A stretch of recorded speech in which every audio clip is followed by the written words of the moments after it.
Hello everyone, welcome to the Placement Masterclass series.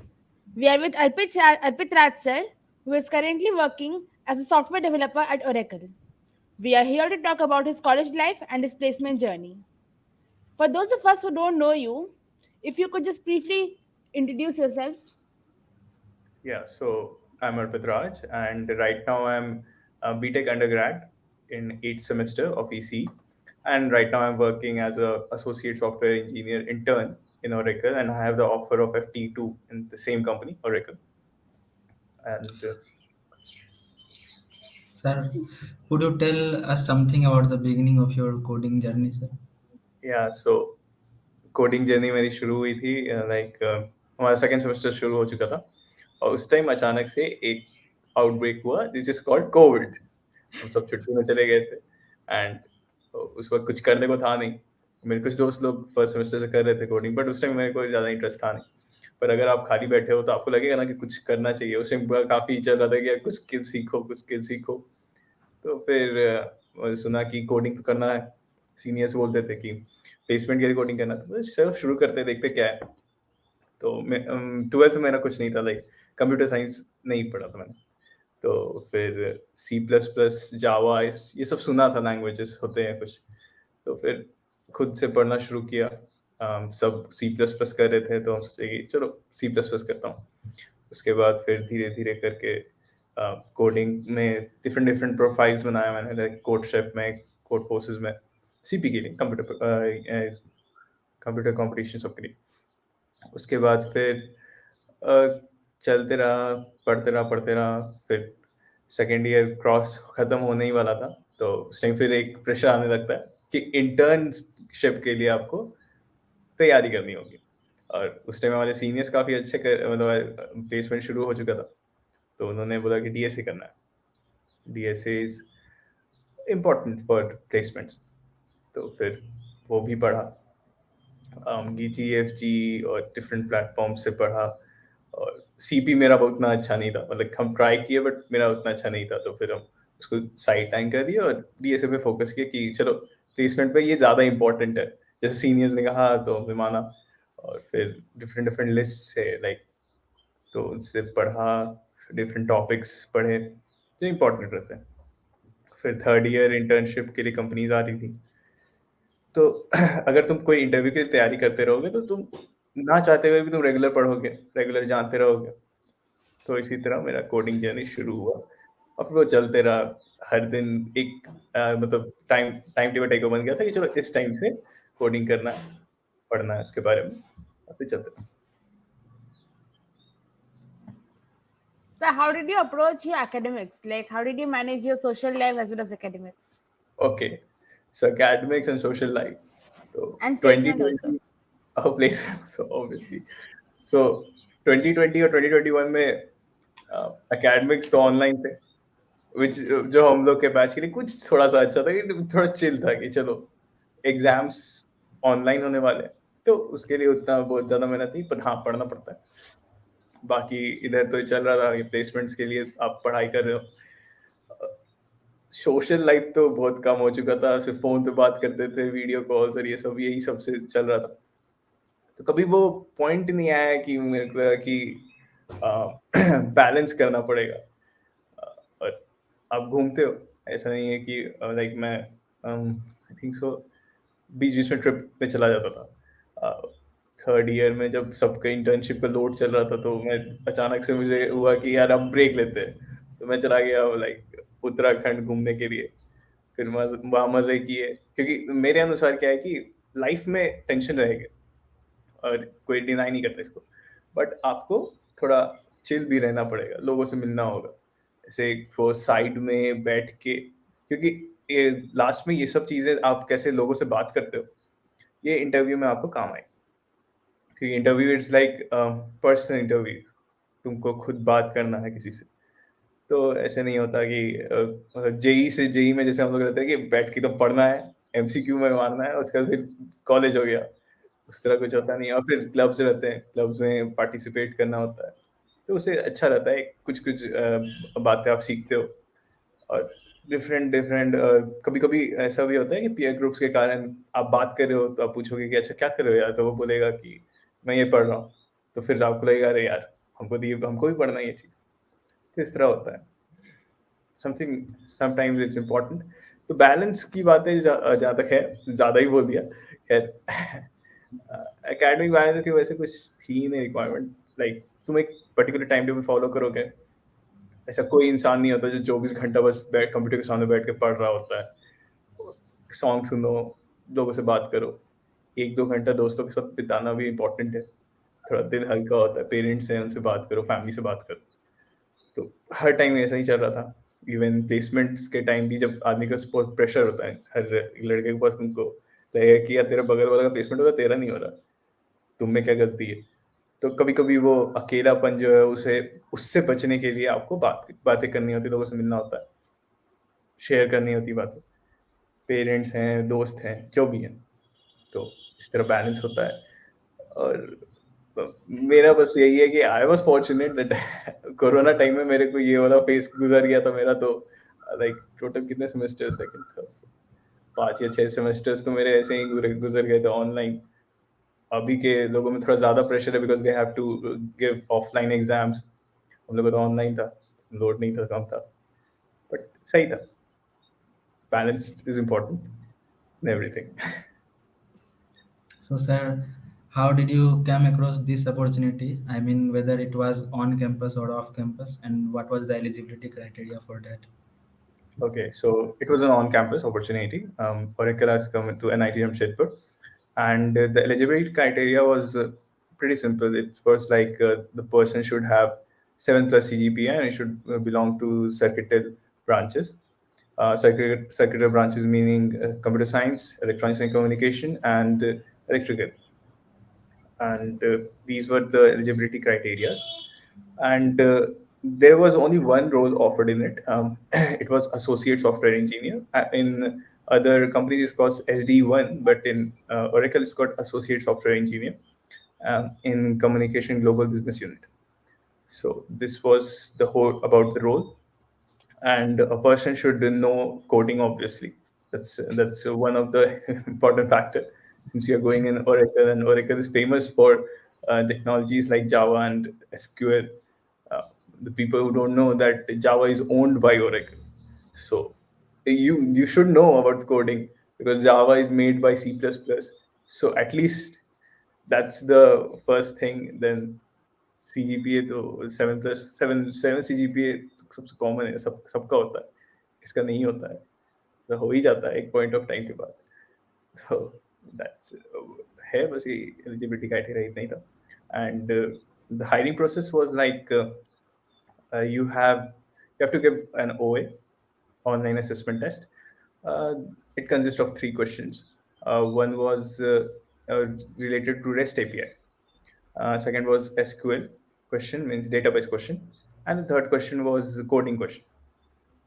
They were pretty simple, but not so hype. REST API is a bit new because in many OS it is not asked. And one more thing, there were like 10 MCQs related to the core OS, then computer networks, DBMS, and also a bit of DSA, data structures and algorithm to be precise. So this was the process of OA. Then once you are selected after the OA, then you will be getting interview. Means you will get opportunity to give interview. There were total 3 rounds of interview. Each round of interview was like, if means it was elimination round. That means after first interview, second interview, people were eliminated. So I went through 3 interviews in it. The first, you have to be occupied through whole day. मुझे याद है मैं उसमें दिन भर मैंने खाना नहीं खाया था। सुबह में बैठा, क्योंकि इट्स लाइक कि जूम में आप बैठे रहते हो, आप कभी भी इंटरव्यू शुरू हो सकता है, आपको बस टाइमलाइन दिया होता है कि आपको इतने बजे से इतने बजे तक बैठे रहना। तो the first interview went, it was great, and they have asked about my project, और फिर यही सब बातें हुई। इट वेंट लाइक 1 hour, 1 घंटा पता नहीं चलता उस टाइम इंटरव्यू में कि तुम्हारा टाइम कितना चल रहा है। तो वो 1 घंटा बीत गया।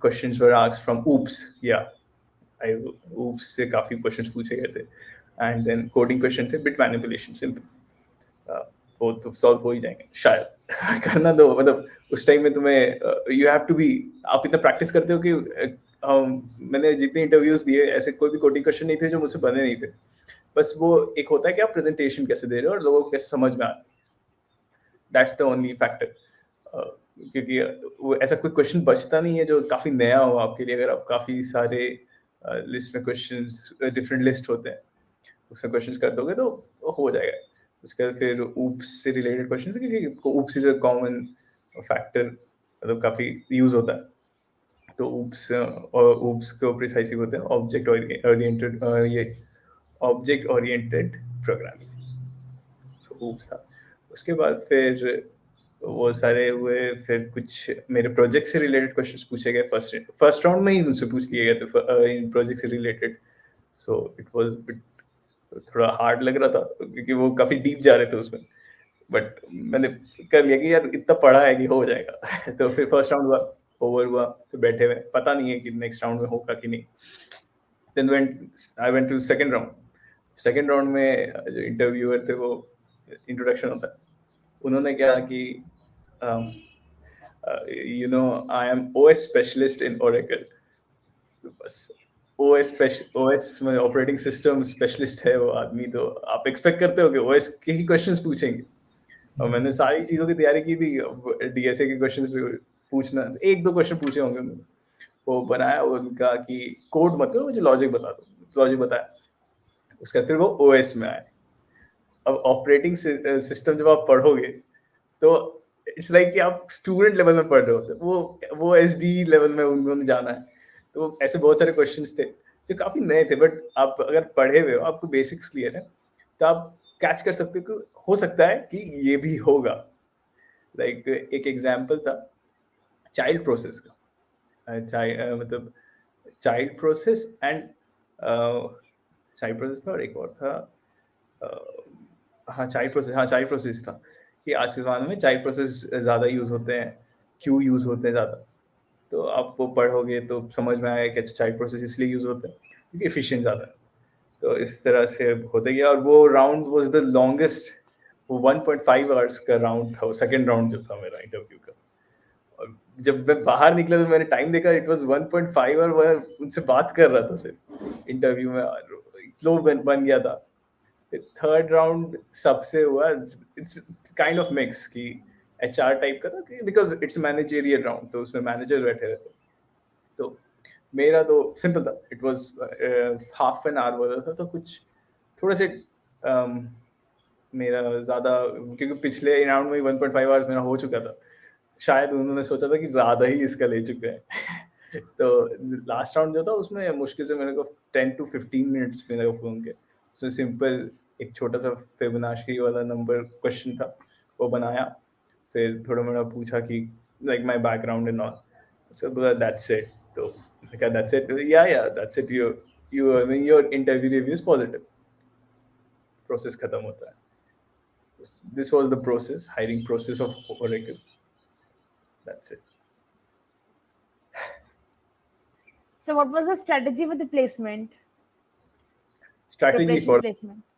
okay so strategy of preparation was like preparation strategy for since it's not specific to Oracle I was preparing for a lot of companies so first of all you have to be very good very good at DSA because it will make you make the company feel that this person can solve problems that's the only reason they are asking DSA because ऐसा नहीं होता कि आप array के question software development में use कर रहे हो बट उससे आता है कि आप अच्छा ये इसको हिंट दे देंगे तो इस समझ में आ जाएगा तो मैंने काफी सारे लिस्ट होते हैं आप तो देखोगे स्ट्राइवर्स की लिस्ट है लब बब्बर एक है उनकी लिस्ट है और फिर आप वो लिस्ट सॉल्व करोगे लीड कोड है leet code is very good मैंने लीड कोड काफी उसमें क्वेश्चन सॉल्व किए उसमें डिफरेंट इवन लेवल्स के क्वेश्चंस होते हैं मीडियम इजी हार्ड और सबसे बेस्ट पार्ट है लीड कोड का कि आपको हर दिन एक क्वेश्चन दिया जाता है जिसको आप सॉल्व करना होता है तो उसे रहता है कि आप कोई क्वेश्चन कभी मिस हो जाते हैं तो वो भी आप कर लोगे और क्वेश्चन सॉल्व करने से क्या होता है, लोग, मेरा स्ट्रैटेजी क्या था बता, लाइक लोगों का क्या होता है, पहले वो पढ़ते हैं, उसका क्वेश्चन सॉल्व करते हैं। मैं पहले क्वेश्चन सॉल्व करता था, फिर देखता था अच्छा मुझसे ये क्वेश्चन सॉल्व नहीं हो रहा है, तो अपना मेरे को जितना नॉलेज था उससे मैं क्वेश्चन सॉल्व करता था, उससे वो उतना एफिशिएंट रहता नहीं था। क्वेश्चन सॉल्व करने के बाद मैं देखता था कि ये अगर, क्योंकि आप लीड कोड सॉल्व करोगे तो उसमें दिखाएगा कि आपका रन टाइम इतना है, वो इतना परसेंटेज है, उतना अच्छा नहीं है, या फिर आपका मेमोरी वाला अच्छा नहीं है, तो फिर आप उसमें एक हिंट वाला क्वेश्चन डिस्कशन पार्ट है उस क्वेश्चन का, उसमें जाओगे तो डिफरेंट डिफरेंट टैग मतलब सॉल्यूशंस रहते हैं, तो उससे देखोगे डिफरेंट डिफरेंट टेक्नोलॉजी मतलब है टॉपिक्स, उससे उसके हेल्प से बनाया है ये क्वेश्चन। तो फिर वो टॉपिक के बारे में आप सर्च करोगे, जानोगे, फिर उससे रिलेटेड और क्वेश्चंस बनाओगे। तो इस तरह करके मैंने कवर अप किया, काफी हेल्प किया इसने, क्योंकि इससे क्या हुआ कि कभी कभी ऐसे होता है कि वो एक लिस्ट है, ये टिक मार रहे हो कि अच्छा ये बन गया, ये बन गया, ये बन गया, जब तक एप्लीकेशन आपको नहीं पता हो तो आप मतलब मेरे अनुसार, I don't know about any other, सबके अपनी स्ट्रैटेजीज होती हैं, बट मेरी स्ट्रैटेजी में है कि आप एप्लीकेशन मतलब ओरिएंटेड रहो। फिर वो हुआ, मोर ओवर प्रोजेक्ट आते हैं, सो प्रोजेक्ट भी इम्पोर्टेंट है, क्योंकि आप और कोशिश करो सबकी थर्ड ईयर से पहले एक प्रोजेक्ट तैयार रखो, कम से कम एक प्रोजेक्ट। आप डिफरेंट डिफरेंट टेक्नोलॉजीज का, आप तो एमएल भी लोग एमएल के भी प्रोजेक्ट्स बनाते हैं, machine learning, web development, app development.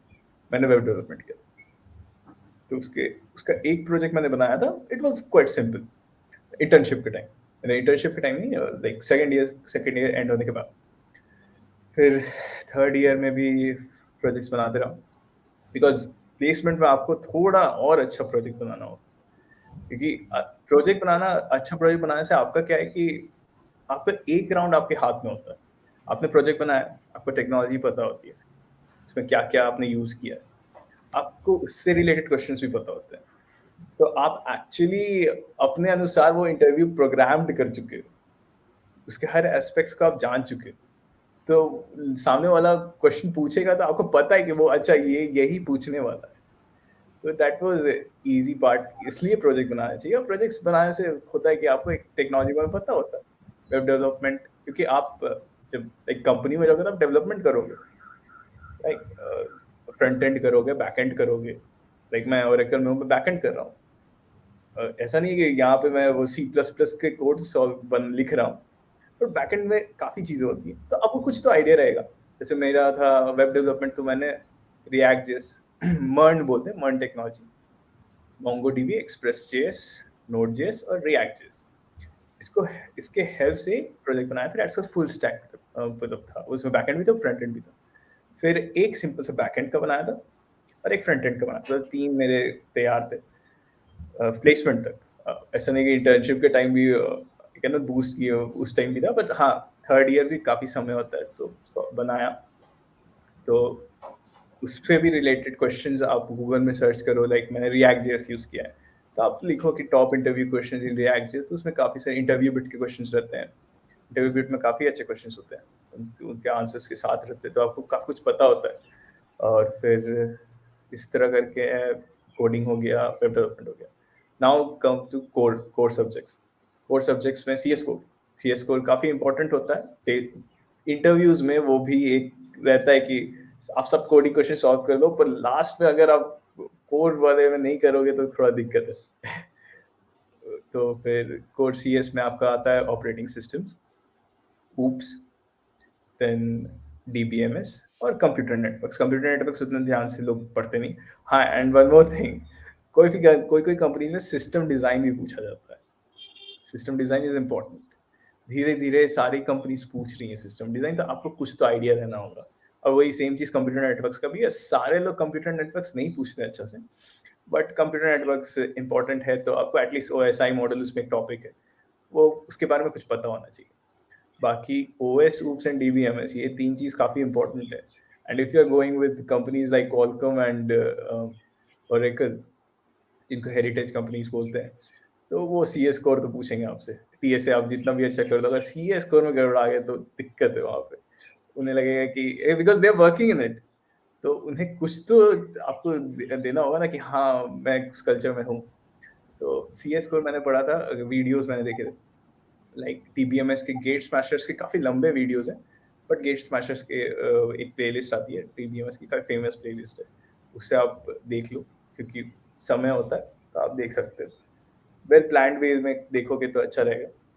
फिर कोड हेल्प करके क्लब बबर की कोड हेल्प की चैनल है यूट्यूब, Yes. तो उससे आप तो उससे आप देख सकते हो। OS की है वीडियोस है उसमें, एंड ऊप्स की भी वीडियोस है, तो ऊप्स भी कर सकते हो उससे।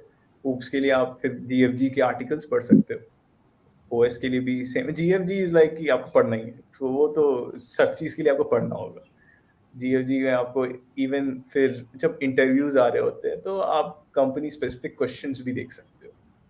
स्ट्राइवर ने काफी अच्छी एक वेबसाइट बनाई है, उसमें कंपनी स्पेसिफिक क्वेश्चंस दिए हैं उसमें, प्लस डिफरेंट लिस्ट दिए हैं। और ऐसा मुझे जैसा लगता है कि लोग इंटरव्यू लेने से पहले भी उसको एक बार देख लेते हैं कि चलो इसमें क्या हो सकता है, वही क्वेश्चंस वो पूछ देंगे, बिकॉज उनका भी DSA वो काफी भूल चुके हैं। यहाँ कंपनी में काम कर रहे हैं तो फिर वो ऐसा नहीं है कि उन्हें इंटरव्यू लेना है तो एक दिन पहले वो खुद पढ़ रहे हैं DSA, वो बस एक लिस्ट लेते हैं कि अच्छा चलो ये पूछ लेंगे, और फिर वो जो जिसमें काम कर रहे होते हैं उस टेक्नोलॉजी से रिलेटेड कोई बेसिक क्वेश्चन पूछ लेते हैं। तो इस तरह था, this was my placement strategy. और तो कुछ था नहीं, यही सब पढ़ा, नोट्स बनाए खुद से, नोट्स रेगुलर रिवीजन के लिए, कि हर बार आप वीडियो नहीं देख सकते। तो इसका वो उसके लिए भी कोड हेल्प ने एक काम किया है कि वो नोट्स बनाए भेज दिए। फिर अपना कॉलेज का भी कुछ कुछ वीडियोस अच्छे हैं। फिर कुछ कुछ एडवांस्ड DSA टॉपिक्स हैं, लाइक डायनेमिक प्रोग्रामिंग, तो आदित्य वर्मा के डायनेमिक प्रोग्रामिंग काफ़ी अच्छे हैं। फिर ग्राफ के लिए लोग कुछ वीडियोस को सजेस्ट करते हैं, मैंने वीडियो ज़्यादा देखी नहीं उससे, कोड हेल्प से थोड़ा मोड़ा देखा है और फिर खुद ही किया। और फिर इसी तरह था graph and then trees very important. Trees का एप्लीकेशन आप खुद रेगुलर यूज में आप देखते हो, तो these are the important topics. तो टॉपिक स्पेसिफिक भी प्रिपरेशन करना होगा, क्वेश्चन रेगुलरली सॉल्व करने होंगे। आपको लगे कि आपको नहीं, मतलब आप तो एकदम पंडित हो गए पढ़ के, तब भी आप क्वेश्चन रेगुलर सॉल्व करोगे तो आपको पता रहेगा कि यार ये छूट गया। मुझे याद है कि मैं ओरेकल की भी इंटरव्यू से एक दिन पहले मैंने नया क्वेश्चन बनाया था, इस तरह से था। तो आपको रेगुलर प्रैक्टिस तो करना होगा, perseverance is important. Sir, any of your hobbies that other than academics or coding that you like to share? Yeah, I have the hobby of playing guitar. Although I'm a beginner, it's not that कि मैं public में बजा लेता हूँ, but हाँ free time में मैं guitar बजा लेता हूँ। फिर थोड़ा बुक्स पढ़ लेता हूँ, या like I have interest in knowing lives of famous people, थोड़ा मोटिवेशन आता है। और आजकल मैंने एक नई हॉबी शुरू की है कि आई राइट पोएम्स। ऑल्दो अभी मैं रिसाइट नहीं कर सकता, मतलब अभी पढ़ रहा हूँ, बट कभी कभी खाली वक्त में खुद के लिए कुछ लिख देता हूँ, अच्छा Sir, लगता है। your favorite singer? Favourite singer, okay, Hindi में अरिजीत सिंह है, and in English it's AC/DC, it's a band. Ed Sheeran भी फेवरेट है, सो या। और हाँ, हॉबीज में गाना भी सुनता हूँ अगर उसको कंसिडर किया जाएगा तो तो या। Sir, any sports activities? What?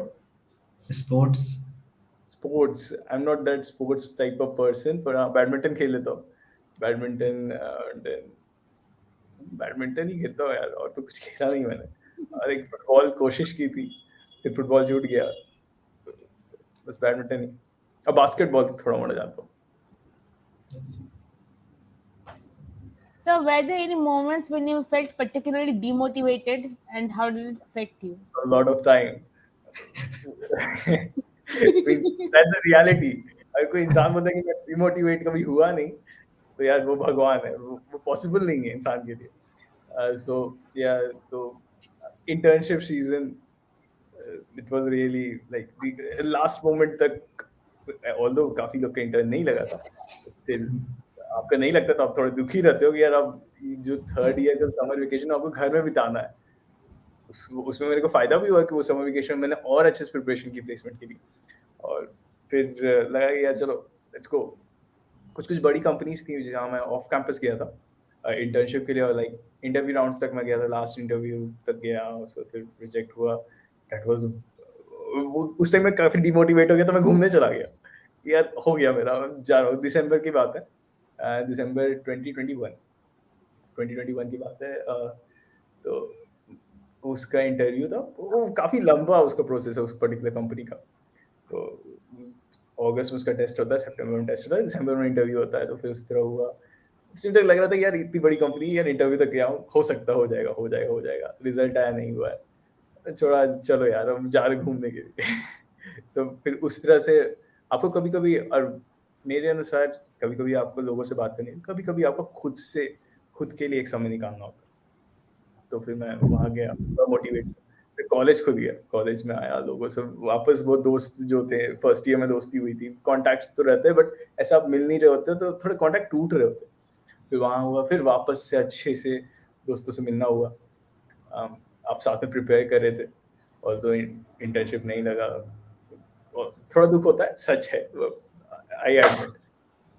तो फिर इंटर्नशिप सब समर वेकेशन से लेकर मैं भी चला गया, वहाँ पढ़ाई की। जुलाई से हमारा शुरू हो जाता है, मतलब इंटरव्यूज और टेस्ट के लिए कंपनीज आने लगती है।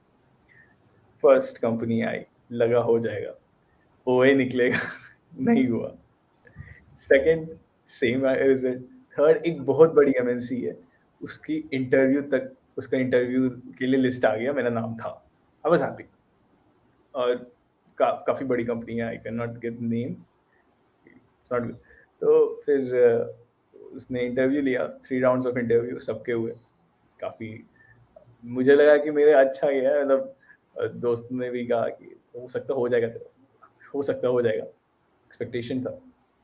उसका रिजल्ट भी काफी टाइम लग रहा था। फिर रिजल्ट आया, रात के, आई रिमेम्बर 11:30-12 बज रहे होंगे, तो आया, लिस्ट में नाम नहीं। दैट वाज द टाइम जब आप दुखी हो जाते हो, आप जितना भी शो कर रहे हो। तो फिर उस टाइम रात का वक्त है, आप किसी को बोल नहीं सकते, दोस्त लोग हैं जो कॉलेज में थे, वो तो खुद दुखी हैं, तो आप क्या ही उनसे अभी करोगे। तो फिर वहाँ नाइट कैंटीन है, आई थिंक सो, जो बॉयज है उनको पता है नाइट कैंटीन में, तो वहाँ गया था मैं। और मैंने अपने एक दोस्त है बचपन की, तो उसे मैसेज किया कि नहीं हुआ अमेजोन में, रियली नहीं हुआ अमेजोन में। उसने कहा देख लो लिस्ट एक बार, नहीं हुआ यार, हो गया। तो फिर था, डिमोटिवेटेड था, रियली बहुत डिमोटिवेट हो गया था।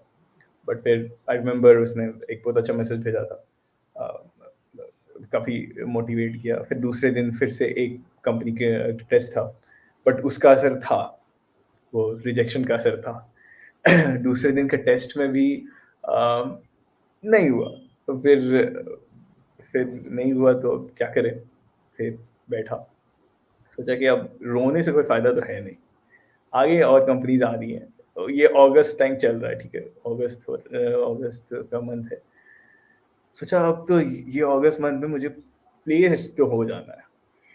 फिर जहाँ ओए टेस्ट नहीं निकला था, वहां मैंने इंटरव्यू लग गया। तो अब सोचा कि चलो थोड़ा तो आगे बढ़ रहा हूँ। फिर एक और कंपनी आई, उसमें इंटरव्यू तक गया, फिर से 3rd राउंड तक जाके फिर नहीं हुआ। फिर लगा कि थोड़ा बेटर हुआ, इस तरह भी आपको मोटिवेट करना है, चलो ये नहीं, फेलियर नहीं है ये, थोड़ा और बेटर हुआ हूँ मैं। तो फिर लास्ट में, at last, Oracle was the company जो डेस्टिनी थी कि मुझे इसमें जाना है। तो कुछ होता है, वो भगवान का होता है, उनको भी रहता है कि आपको मोटिवेट होने के लिए। आई नो थोड़ा सा पुराना जमाना लगेगा, बट मैं पूजा करता था। ठीक है, तो भगवान, कभी कभी ऐसा होता है कि आपको लाइक भगवान से प्रार्थना करनी होती है, कोशिश करें, हेल्प कर दो, हो गया। कितना रुलाओगे। तो फिर उस तरह से करते करते मोटिवेशन आपको लास्ट में खुद से भी मिलने लगती है, लोगों से मिलती है, आसपास रहते हैं, पेरेंट्स से मिलती है। आप ये सोचते हो कि पेरेंट्स ने काफी सैक्रिफाइस किया है, and you can not be demotivated all the time कि यार एक इंटरव्यू नहीं हुआ है तो डीमोटिवेट हो गए। मैंने काफी कुछ पढ़ा है कि किसी के बारे में, कि एक कहानी है कि स्पाइडर रहता है, वो ऊपर चढ़ना चाहता है, हर बार गिर जाता है, चढ़ता है ऊपर गिर जाता है। बट फिर लास्ट में वो चढ़ जाता है। तो सिमिलर वो उससे देख के एक बड़े कोई किंग थे, उसने वो देखा और फिर वो एक पर्टिकुलर कंट्री को जीतना चाहते थे, और फिर वो लास्ट में आफ्टर लॉट ऑफ फेलियर्स उन्होंने सक्सेस हासिल की। तो इस तरह कुछ भी हो सकता है यार। ये तो बहुत ज्यादा बड़ा एग्जांपल हो जाएगा कि शेर शाह सूरी तो 65 इयर्स में इंडिया के शहंशाह बने थे। तो अब यंग हो, 1 महीना और दे दो कुछ वक्त और दे दो, कर सकते हो। पर वो जॉब तो बहुत छोटी सी चीज है, लोग यहाँ राज्य जीत लेते थे। तो ट्राई करते रहो, मोटिवेट हो, ये सब पढ़ते रहो और हंसते रहो। दैट्स द इम्पोर्टेंट की। हम अभी ज्ञान दे रहे हैं, उस टाइम हम भी हंसना बंद कर दिए थे, जो मेरी गलती थी। बाद में मैंने सीखा, और अब मैं जिंदगी भर सीखूंगा कि हंसते रहो, हर बार रोना इज नॉट गुड। तो इस तरह मोटिवेट हुआ और टैकल किया इस चीजों को। दोस्त दोस्त बहुत इम्पोर्टेंट होते हैं आपके आसपास रहते हैं, वो आपको गलत मुझे तो इन्होंने इवन प्रिपरेशन में भी हेल्प किया था। मुझे याद है कि जब ये समर वेकेशन चला था, तो हम लोग ये गूगल मीट बनाते थे और सब एक दूसरे का इंटरव्यू लेते थे। तो अच्छा था, एक्सपीरियंस अच्छा रहा प्लेसमेंट का। कैसे आप रोज हारते हो और फिर दूसरे दिन फिर तैयार होके जाते हो कि यार फिर से आज जाना है। और वो जो रहता है आफ्टर लॉट ऑफ फेलियर्स, जब आप कोई कंपनी में सेलेक्ट होते हो तो बहुत अच्छी खुशी मिलती है और कद्र रहती है उस चीज की, आपको उस जॉब की कद्र होती है। That's also important. हो सकता है भगवान इसीलिए फेलियर देते हैं कि आपको उस चीज की कद्र हो, ऐसा नहीं कि तुरंत मिल जाए तो आपको शायद कद्र नहीं होगी। मुझे याद है हमेशा करंट रहा, 12th के बाद भी ड्रॉप नहीं किया। तो हो सकता है उन्होंने सिखाया यार तू हर बार तू सक्सेस हासिल करे जरूरी नहीं है, तुमको कभी कभी तो फेलियर सहना पड़ेगा। तो हाँ, अब बाकी ये सब कमजोर इंसान का पहचान होता है कि डिमोटिवेट ही रह गए, कभी तो मोटिवेट हो गए ना। तो बस this was the way. So, sir, as we know, you are the member of Society of Electronics and Communication Engineering. And as a member of SEC, I know that this position earned with a lot of hard work. So, we are curious to know that what was the role of SEC in your placement journey? So, well, as you all know, I'm web head of SEC. So, web development का तो obviously आपको थोड़ा मोड़ा पता होना चाहिए। और एक टीम है एक्चुअली, आप सब काम कर रहे हो। ऐसा यहाँ कोई हेड वेड नहीं रहता है कि वेब हेड है तो like I am the dictator and I will do any, जो मुझे मन करेगा मैं करूंगा। ऐसा कुछ है नहीं, इट्स अ टीम। तो एक टीम में आप कैसे काम करते हो, उससे आपके कुछ स्किल्स अच्छे होते हैं। आप कैसे लोगों से डील करोगे, आप अपने सबॉर्डिनेट्स को इज्जत करते हो, जूनियर्स जो होते हैं वो आपको रिस्पेक्ट करते हैं, आप उनको रिस्पेक्ट करते हो। तो इससे ये सीखते हो कि आपको रिस्पेक्ट करनी है, एक दूसरे की काम करना है साथ में। और इंटरव्यू स्किल्स में आपको बोलने का तरीका सलीका पता अच्छा रहना चाहिए, आपका लैंग्वेज में ग्रिप होनी चाहिए। Like you have to speak in English there. ऐसा नहीं है कि आप कोई भी स्लैंग लैंग्वेज में बोल दोगे, इंटरव्यू नहीं होता। तो ये सब में भी काम आता है। फिर आपको नए लोग मिलते हैं, दैट्स द बेस्ट थिंग। किसी भी टीम में एसईसी में तो डेफिनेटली आपको इलेक्ट्रॉनिक्स बैकग्राउंड वाले लोग ही मिले हैं, ठीक है। तो एसईसी हम लोग जब आए थे तब अलग था, अभी भी है। मतलब धीरे धीरे सब अच्छा हो रहा है, तुम लोग और अच्छा करोगे, अच्छा ही करोगे और बाकी तो एसईसी का यही रोल रहा कि यहाँ अच्छे लोग मिले, उनसे काफ़ी कुछ सीखने को मिला। कैसे बातें करते हैं, कैसे नई टेक्नोलॉजीज के बारे में जाना, सब हेल्पिंग थे। So this was placement journey में ये सब काम आता है। एक ग्रुप बनता है, जूनियर्स के साथ में इंटरेक्शन होता है, आप जूनियर से शेयर करते हो, आपके सीनियर्स रहते हैं वो आपसे शेयर करते हैं कि कैसे मैंने प्रिपेयर किया। मतलब आप रोज जाओगे तो यहाँ हायरार्की धीरे धीरे खत्म हो जाती है। आप अपने सीनियर से मिलोगे, उन्होंने बताया, वो बोलेंगे कि यार यहाँ ऐसे पढ़ना है, ये करना है। और एक जगह रहता है कि आप जाके वहाँ बात करो, खुद को दिल हल्का करो, इतना प्रेशर में भी हो तो आप किसी से मिल दो, एक ग्रुप से मिलोगे तो और अच्छा लगेगा, थोड़ा हंसी मजाक भी हो जाएगा। सो एसईसी का ये रोल रहा काफ़ी इम्पोर्टेंट रोल था प्लेसमेंट चेनिंग में। और So बाकी we heard that. हाँ क्या सर यार, बोलिए. हाँ नहीं So बोलो। next question is, we heard that even after clearing the technical rounds, people do face rejections in the HR round. So what could be the reason behind it? There can be multiple reasons for that. The one thing is that there can be cases when you till HR round, your interviews were good, but like a company wants to select a limited number of people. So if there is a position when your score and anyone's score in HR round type, they are equal, then they consider the scores of the previous interviews.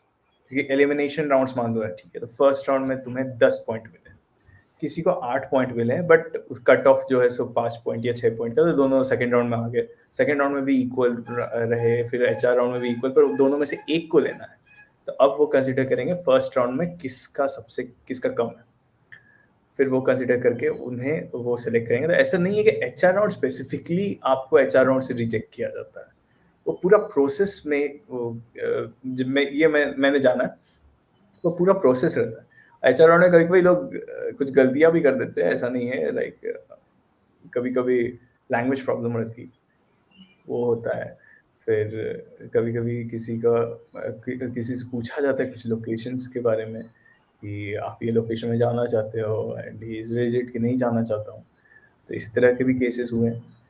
But मेरे अनुसार जो first reason जो है कि आपको पहले भी चीज़ों को टोटल स्कोर्स को ऐड अप करके फिर आपको रिजेक्ट किया जाता है। कोई भी इंटरव्यूअर आता है तो आपको एक्चुअल में रिक्रूट करने ही आता है, रिजेक्ट करने नहीं आता है, बट इसी तरह होता है। Sir, any tips that you would like to share for the first year and for us, the second years? Okay, first year वाले मजे करो, पर थोड़ा सा पढ़ना शुरू कर दो, ठीक है, कंपटीशन टफ हो रहा है भाई, आगे सब पढ़ रहे हैं, तो धीरे धीरे पढ़ना शुरू करो। सेकेंड ईयर्स वालों से भी यही है, पढ़ते रहो और इंटरटेन भी करो खुद को, इंजॉय भी करो लाइफ, ऐसा नहीं कि सिर्फ बुक के सामने या लैपटॉप के सामने बैठे हुए हो, इंजॉय करो, अच्छा से पढ़ो, डिफरेंट टॉपिक्स एक्सप्लोर करो, डिफरेंट टेक्नोलॉजीज एक्सप्लोर करो, और मज़ा आएगा। आपको टॉपिक मिलेगा इंटरव्यू में बोलने के लिए, फॉर एग्जांपल अभी चैट जीपीटी का चल रहा है, चैट जीपीटी के बारे में पढ़ो, कैसे क्या बन रहा है, क्यों बन रहा है। कभी कभी ऐसा होता है इंटरव्यूज में, जो थर्ड राउंड होते हैं मैनेजरियल या एचआर राउंड टाइप में, तो उसमें आपसे इस तरह के डिस्कशंस भी होते हैं, मेरे काफ़ी सारे दोस्तों के साथ हुए हैं, इस तरह के डिस्कशंस हुए हैं कि tell me about technology like chat GPT and something like that, तो ये सब पढ़ो, सीजीपीए मेंटेन रखो यार, 7 से ऊपर is important, that's the very important thing. आप जितना भी पढ़ लो, अगर आप एलिजिबिलिटी क्राइटेरिया नहीं क्रॉस करोगे तो काफी दुख होगा। वो लिस्ट में कभी कभी सीजीपीए वाइज ओएमए सबका सेम टेस्ट सेम मार्क्स आ गया काफी लोग का, तो फिर वो लोग सीजीपीए के अनुसार भी करते हैं, तो ये भी एक है टिप। और पढ़ना इज इम्पोर्टेंट, स्पोर्ट्स करो, मैं नहीं कर रहा हूँ कि स्पोर्ट्स नहीं करो, बैठे रहो, बट प्रायोरिटी सेट करो, क्या चाहते हो लाइफ से, like what you want to become. ऐसा नहीं है कि मैं कह रहा हूँ कि सब इसी में जाओ, कोर में जाना चाहते हो जाओ, बट हाँ ये भी देख लो कि क्या आगे फ्यूचर है उसमें। अच्छा, this is also one of the tip, वो बहुत मज़ा आएगा कि शायद वहाँ ज़्यादा मज़ा है या वहाँ पे, पर अच्छा से देख लो, लोगों से बातें कर लो, सीनियर्स हैं उनसे डिस्कस करो कि सर मैं ये करना चाहता हूँ, क्या ये सही है कि नहीं। ऐसा नहीं कहता सीनियर हमेशा मतलब राइट होते हैं, बट उन्हें थोड़ा तो ज़्यादा एक्सपीरियंस होता है, थोड़ा तो ज़्यादा जिंदगी जी है। फिर सबसे इम्पोर्टेंट पेरेंट्स इम्पोर्टेंट होते हैं, तो उनके बारे में सोचो कुछ भी करने से पहले। कॉलेज आए मज़ा करो, बट ये भी सोचो कि कुछ 2-3 साल बाद जब तुम कॉलेज से निकल रहे हो तो कुछ बन के निकलो। That's simple. ये मैं अंकल जैसे बातें कर रहा हूँ, बट ये सच है, कुछ बन के निकलोगे तो ज़्यादा अच्छा लगेगा, तुम्हें खुद प्राउड थोड़ा सा महसूस होगा कि यार चलो, लाइक देखो आज के ज़माना में स्पेशली कंट्री लाइक इंडिया 21 साल के बाद अगर तुम्हें एक जॉब मिल रही है जिससे तुम अच्छा खासा कमा रहे हो, ठीक ठाक सैलरी है, तो यू आर एक्चुअली फॉर्चुनेट। और ये ऐसा नहीं है, तुम्हें इसके पीछे तुम्हें मेहनत करनी होती है तब तुम्हें ये मिलता है। सबको वो सिर्फ लैक्स एंड एलपीए दिखता है, बट उसके पीछे जो कितने प्रॉब्लम्स झेले उस इंसान ने और कितने सैक्रिफाइसेस किए। और ऐसा नहीं है कि कोई वो lakhs per annum particular lakhs per annum लेके उसके बाद वो एकदम चिल है। ये भी ये सब मजाक है, ठीक है, चिल नहीं होता लाइफ कभी भी। पर हाँ, तुम्हें एक सेंस ऑफ सेटिस्फैक्शन मिलता है कि चलो अब तो लाइक तुम ही लोगों ने कॉलेज एनआईटी आया, राइट, कुछ लोग और अच्छे इंस्टीट्यूशन, कुछ डिफरेंट इंस्टीट्यूशन पे गए होंगे, तो उन्हें एक सेंस ऑफ सेटिस्फैक्शन मिलता है। तो वही है, तुम्हें पढ़ना है, पढ़ाई तो छोड़नी नहीं है यार। हाँ, नहीं तो फिर अगर स्पोर्ट्स करना है और तुम काफी इंटरेस्टेड हो कि चलो स्पोर्ट्स ही करेंगे, तो उस पर भी अच्छा करो। कुछ भी करो तो ऐसा करो कि मतलब प्रूफ कर सको यार कि कुछ तो किया मैंने लास्ट में। तो यही है, this is a short tip जो थोड़ा ज्यादा लंबा टिप हो गया, बट ठीक है। So that's it. Thank you, sir, for your valuable time sharing your journey and experiences with. Your story is really inspiring. We hope to see you back in the campus soon, maybe at the Yeah. time of convocation or before the convocation. Mhm. Thank you again for your valuable time. Yeah, okay.